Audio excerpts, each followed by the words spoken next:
Cape-Ferrat, cette jolie presqu'île nichée entre Nice et Monaco, qui autrefois s'appelait le hameau Saint-Jean.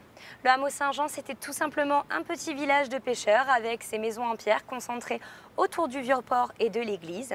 Et le hameau Saint-Jean était comme le hameau de Beaulieu, rattaché à la commune de Villefranche. À l'époque, le Cap-Ferrat, quant à lui, était une terre aride et rocailleuse avec une végétation extrêmement sauvage. Et ce sera grâce à la création d'un lac artificiel commandité par le maire de Villefranche à la fin du 19e siècle que le Cap va finir par se développer. Effectivement, il va se couvrir d'une végétation luxuriante et une dizaine d'années environ après la création du lac, nous verrons apparaître les premières propriétés. Fin du 19e siècle, début du 20e siècle, cette période qualifiée de belle époque sera justement celle qui permettra l'essor de toute la presqu'île.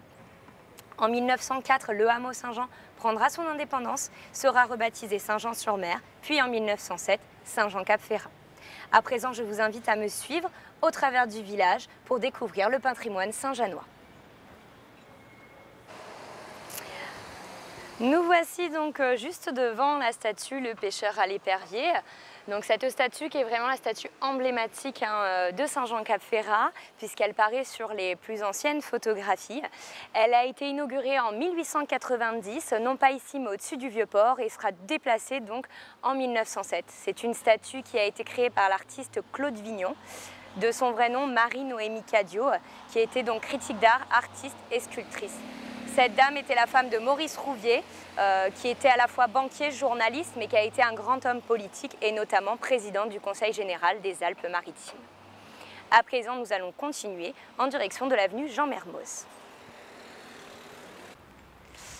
Alors à présent, je vais vous parler donc des frises que vous pouvez voir par exemple ici sous le rebord de toit. Les frises, eh bien, c'est un art populaire qui date donc de la fin du 19e siècle, qui a été importé par des Italiens venus de Toscane. Et donc les gens faisaient justement dessiner des frises sous leur rebord de toit puisque c'était un signe de richesse. Alors les peintres en fait dessinaient le motif à l'aide d'un pochoir, finissaient l'ouvrage à la main pour qu'il y ait plus de précision au niveau du trait. Et la particularité de cette frise, donc cette technique de fresque, eh bien c'est qu'à même l'enduit frais, on incorporait la couleur, ce qui permettait donc de conserver une certaine solidité de ces couleurs et de pouvoir les restaurer au mieux par la suite. Nous voici à présent sur le parvis de l'église Saint-Jean-Baptiste, cette église qui daterait du XIe siècle, qui est donc la paroisse du village. Alors juste ici, on surplombe donc le vieux port de Saint-Jean, ce vieux port qui a été construit entre 1840 et 1876 par les forçats du bagne de Villefranche. À l'époque, donc, la pêche était extrêmement importante, c'est ce qui va permettre de créer l'économie locale. Et il y avait une technique de pêche très prisée qui était la madrague, qui permettait notamment lors de l'arrivée des thons en avril d'attraper entre 100 et 120 thons en une seule matance. Sur la gauche, nous avons donc le nouveau port qui lui a été construit en 1972 par des salariés cette fois. Juste ici sur le parvis, vous pouvez également voir donc des canons. Ces canons, eh bien, ce sont les vestiges qu'il nous reste d'un fort qui s'appelait le Castrum San Hospitio, qui se situait donc sur la pointe Saint-Hospice et qui a été édifié au XVIIe siècle. Malheureusement, un siècle plus tard, lors de la prise du comté de Nice par Louis XIV, le fort sera rasé. Nous voici donc dans l'église Saint-Jean-Baptiste, qui est la paroisse du village. Cette église daterait donc du XIe siècle. Elle rend donc hommage à notre saint patron, Saint Jean-Baptiste, qui est celui qui présentera donc Jésus au peuple en disant « Voici l'agneau de Dieu ». Et effectivement, Saint Jean-Baptiste est facilement reconnaissable puisqu'il est toujours accompagné de son attribut, l'agneau. Donc juste derrière moi, vous pouvez admirer donc un tableau avec effectivement Saint Jean-Baptiste qui est transposé donc dans le décor de Saint-Jean-Cap-Ferrat avec donc en fond la pointe Saint-Hospice et le Cap-Ferrat. Nous voici donc au pied de l'hôtel La Voile d'Or. Alors la Voile d'Or, eh bien, il faut savoir que c'est à cet emplacement, à la fin du 19e siècle, qu'a été construit le premier hôtel de Saint-Jean sous le nom d'Hôtel de Paris. Plus tard, il deviendra Hôtel et Parc Saint-Jean, avant d'être acheté en 1925 par le capitaine Powell qui le baptisera Hôtel La Voile d'Or. Dès lors, l'hôtel va être fréquenté par de nombreuses célébrités hollywoodiennes. On disait d'ailleurs que l'hôtel était plus connu à Hollywood qu'à Paris.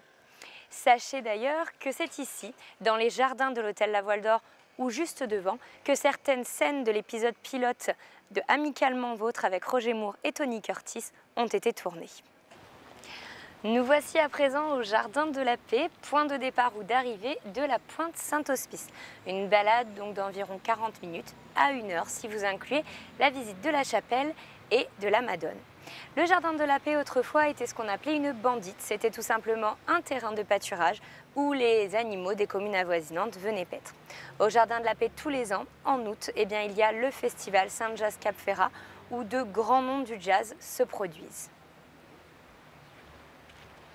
Juste derrière moi, vous pouvez contempler la superbe plage des Fossettes, qui est la plus petite plage donc, de Saint-Jean-Cap-Ferrat. L'Anse des Fossettes est réputée notamment pour le snorkeling. Et d'ailleurs, en juillet-août, nous avons un sentier sous-marin qui est ouvert gratuitement avec 5 bouées numérotées et des panneaux explicatifs immergés, donnant des informations sur la faune et la flore locale.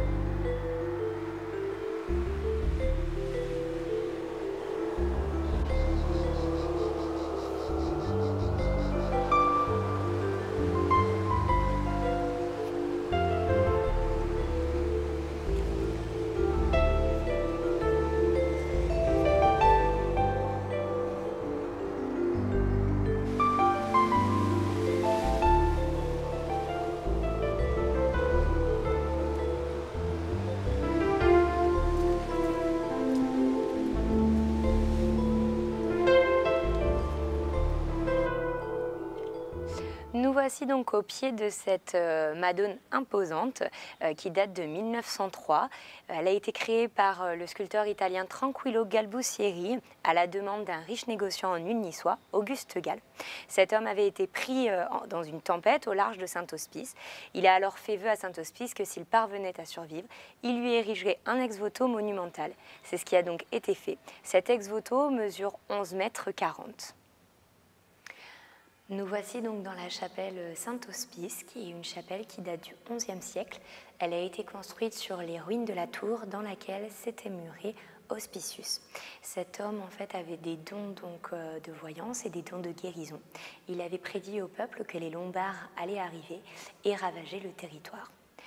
Et effectivement, c'est ce qu'il s'est passé donc au VIe siècle. Ces Lombards ont débarqué et lorsqu'ils ont vu cet homme agenouillé donc dans cette tour, ils se sont demandé qui il était, si c'était un prisonnier.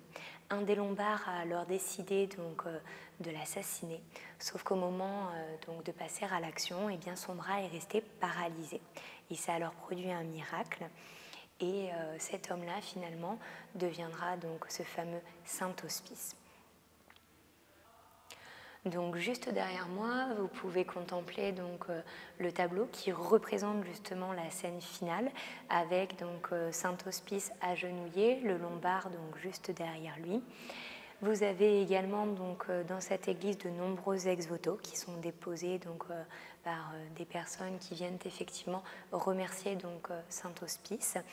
Et vous avez également différents tableaux tout autour de moi qui sont des tableaux donc, de 2 artistes saint-janois. Ce sont des reproductions de l'artiste Louis Marchandero qui a ainsi retracé la vie de ce saint sous 30 tableaux.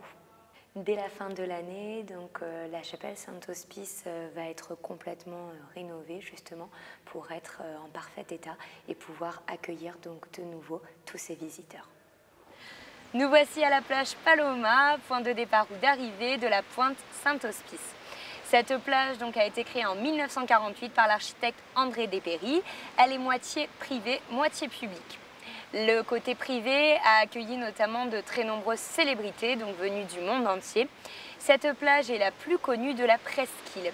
La plage Paloma tire son nom de Paloma Picasso qui descendait régulièrement ici, entouré de sa famille et de ses amis. Nous voici donc au niveau de la plage des Fosses, une des très jolies plages également de la presqu'île, réputée notamment donc pour ses fonds clairs. C'est une plage extrêmement sauvage, située donc dans cette petite anse, où on a de nombreux amateurs de snorkeling qui viennent profiter de ces beaux fonds marins. Juste derrière moi, donc le Cap Ferrat.